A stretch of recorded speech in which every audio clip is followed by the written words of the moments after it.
You know, we tend to think of our DNA as this fixed blueprint, right? Something we're just stuck with from birth.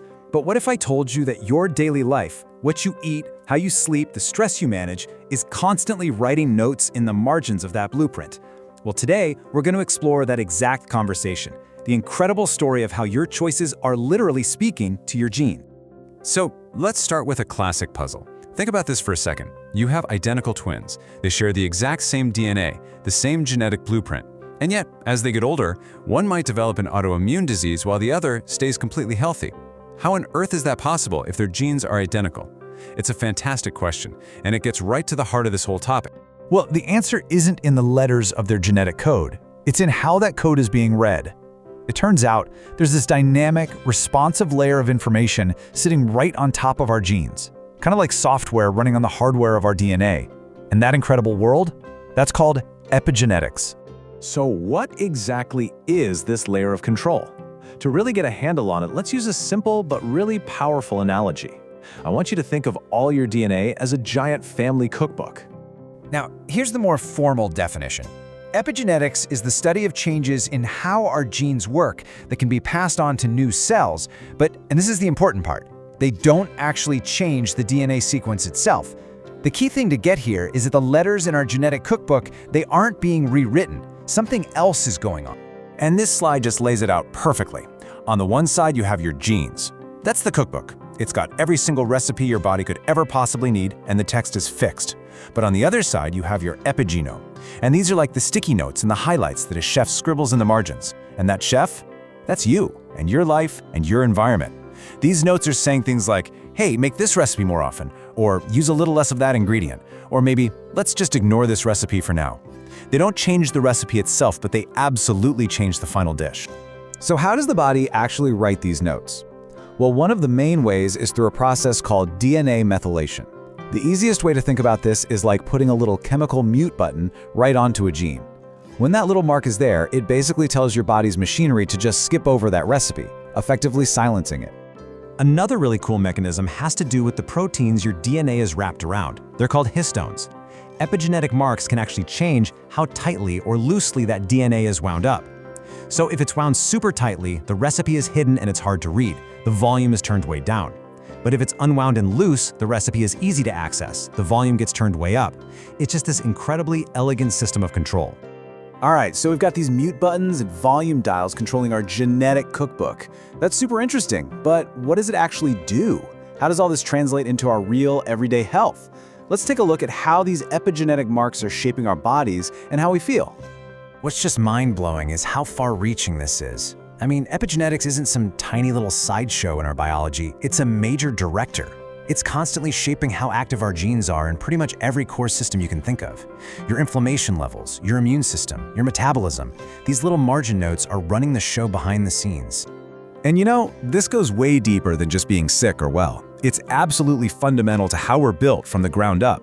Think about it. Every single cell in your body has the exact same cookbook, the same DNA. So how does a stem cell know it's supposed to become a heart cell instead of, say, a brain cell? Epigenetics. It mutes the brain cell recipes and turns the volume way up on the heart cell recipes, and that's what gives the cell its job. And these marks can be written by our experiences. There are these famous studies where researchers saw that when rats went through a stressful event, it actually left lasting epigenetic changes in their brains, especially in the areas for memory. Genes related to how their neurons talk to each other were changed. This is a perfect example of how an event on the outside can create a real, lasting biological memory on the inside. Okay, so this all leads to a really important question. If our experiences can write on our DNA, what exactly is holding the pencil? Well, the signals that write these epigenetic notes come from three main areas. First up, our daily lifestyle choices. These send some of the most consistent signals to our genes. And notice the word there, consistency. It's really about the patterns over time that tell your body which recipes it should be prioritizing. And get this isn't something that takes decades to show up. Some epigenetic marks can actually shift in response to diet or exercise in just a matter of days, sometimes even hours. Second, there's the world around us. Our bodies are brilliant at interpreting our environment.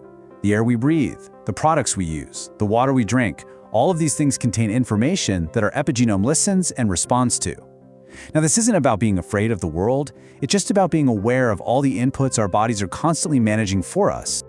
And finally, there are signals that come from inside our own bodies.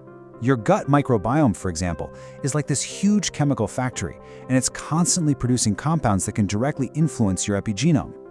Healthy gut bacteria can actually produce things that help turn up the volume on your body's anti-inflammatory genes. It just goes to show how the state of our internal world sends incredibly powerful messages. Okay, I know this can feel like a lot to think about, but this is actually where the story gets really good, because this is the empowering part. Because the epigenome is so dynamic, because it can be changed, that means we can influence it. We can consciously choose to send signals that help our body tell the story we want it to. And the most important thing to remember is that you don't have to be perfect. The goal is always progress, not perfection. When you focus on these high-leverage areas, like getting consistent sleep or moving your body, you send these powerful, positive signals to your genes.